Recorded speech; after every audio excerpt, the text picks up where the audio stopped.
अच्छे कपड़े पहनते हो तो कहते हैं यार ज्यादा ही बनता है,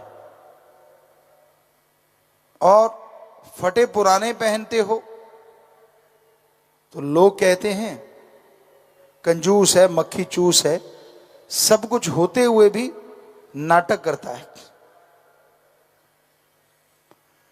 तो इस दौर में यह जो समय चल रहा है,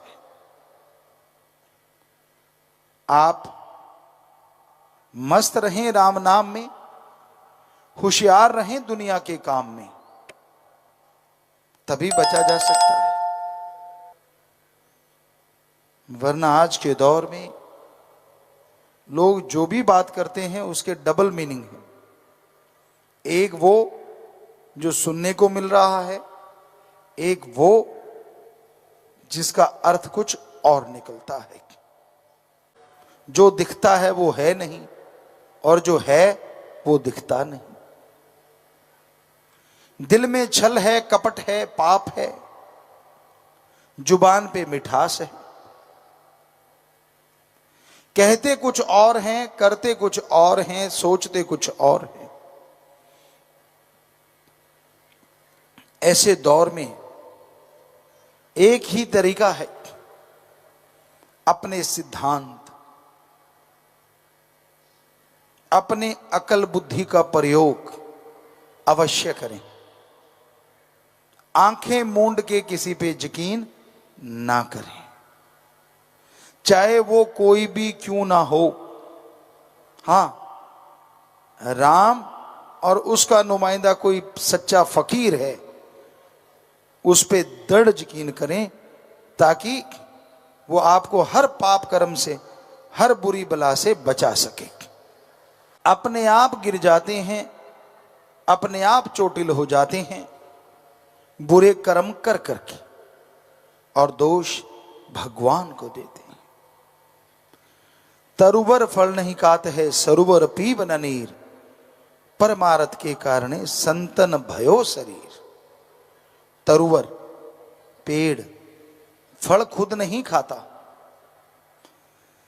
मीठी झील समुंदर पानी खुद नहीं पीते, वो दूसरों के लिए होता है। उसी तरह संत फकीर जो होते हैं, उनकी लाइफ, उनकी जिंदगी भलाई के लिए होती है, सबका भला करने के लिए होती है। वो कभी किसी का बुरा नहीं करते। फिर भी इंसान उनमें कमियां ढूंढता रहता है। अच्छा प्लास्टर किया हुआ कोई मकान है, बहुत ही खूबसूरत है, पर उसके ऊपर एक चींटी चल रही है। ये मत सोचिए कि वो चींटी यह देखने आई है मकान कितना सुंदर है। सच्चाई यह है कि वो चींटी देखने आई है, अगर कहीं तरेड़ मिल जाए तो मैं घुस जाऊं। तो समाज में चींटी नुमा आदमी भी बहुत। खुद के कुछ भी हो ना हो, दूसरों में तरेड़ ढूंढते रहते हैं। फलां कैसा है, वो कैसा है।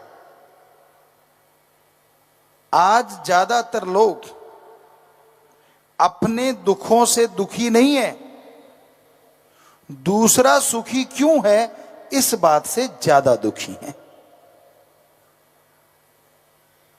कोई कमाई करता है, कोई क्या करता है, कोई किधर जाता है, ये खबर ज्यादा है।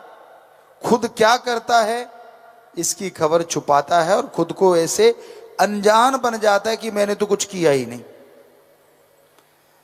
सो सत्संगियों, बड़ा ही जरूरी है 5 मिनट शाम को खुद के लिए दिया करो। सिर्फ 5 मिनट भक्ति करो, मेथड ऑफ मेडिटेशन करो, और 5 मिनट सोचो आपने गुजरी जिंदगी में कौन से अच्छे काम किए और कौन से बुरे काम किए। दूध का दूध, पानी का पानी सामने आ जाएगा। और फिर गुजारिश है पता चलना ही है कि ज्यादातर फजूल खर्ची की है, श्वासों की, समय बर्बाद किया है। तो उन कर्मों को अपनी जिंदगी से निकाल दीजिए जिसमें बेवजह श्वास बर्बाद हुए, और उन कामों को अपना लीजिए जिनसे आपके घर में सुख शांति माला माल हो गए आप।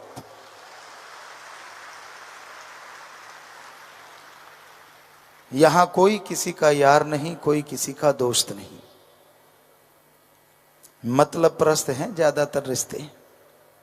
हां, कोई मालिक का प्यारा हो सकता है जो बेगरज मोहब्बत करता हो, इंसानियत, और सत्संगी तो लाखों करोड़ों हैं जो बेगरज मोहब्बत करते हैं।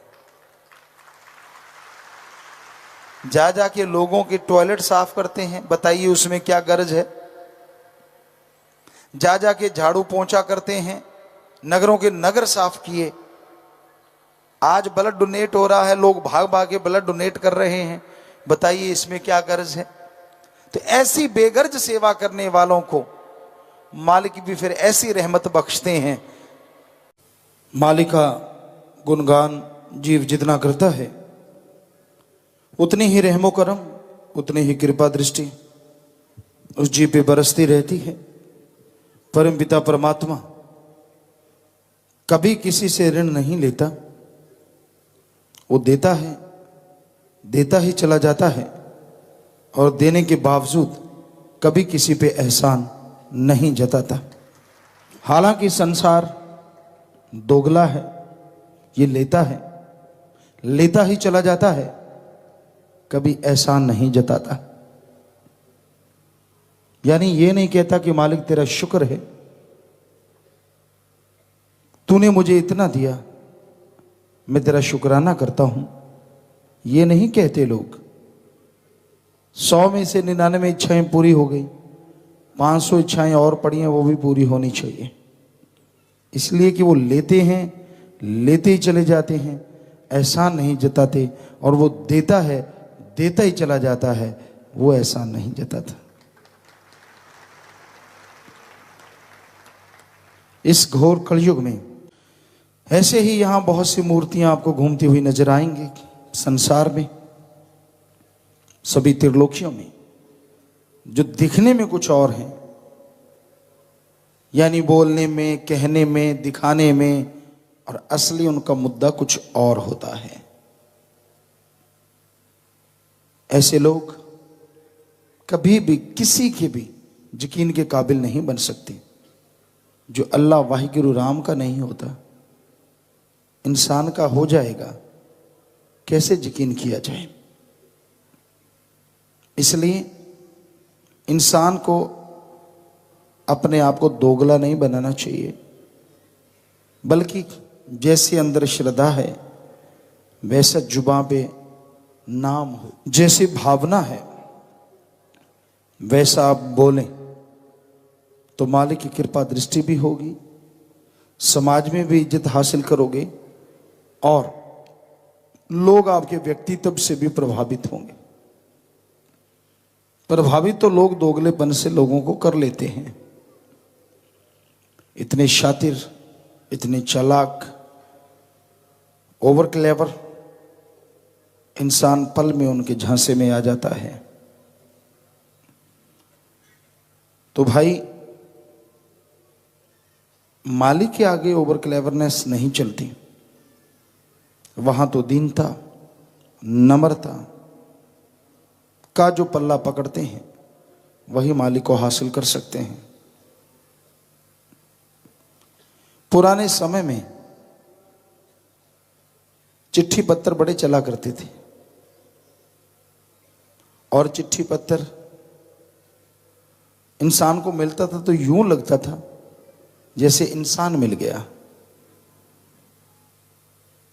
जैसे पत्र लिखने वाला खुद मिल गया। उसमें प्यार उंडेला होता था, भावना के अक्षर होते थे, जो दिमाग में है, जो दिल में है।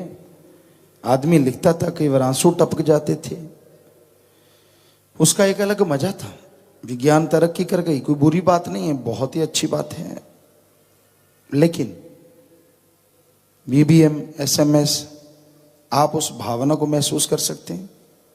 हो सकता है गालियां देता लिख रहा हो, क्योंकि उसमें अगर लिखेगा गालियां देता तो हैंडराइटिंग में पता चलता है, एहसास होता है। तो समय के साथ साथ इंसान बदलते जा रहे हैं। इस घोर कलयुग में हम ये नहीं कहते कि ये चीजें अच्छी नहीं है। वीडियो कॉल आ गई है, आप यहां बैठे हैं, वहां बैठे हैं, आप दिख रहे हैं, वो दिख रहे हैं, बातें करते, नेट मीटिंग है। सो तरक्की की गई बुरी नहीं है, पर क्या आप इससे इंसान का दोगलापन पहचान सकते हैं? हालांकि चिट्ठियों से भी कोई नहीं पहचान सकता था। हमारा कहने का मतलब इंसान शातिर दर शातिर होता जा रहा है।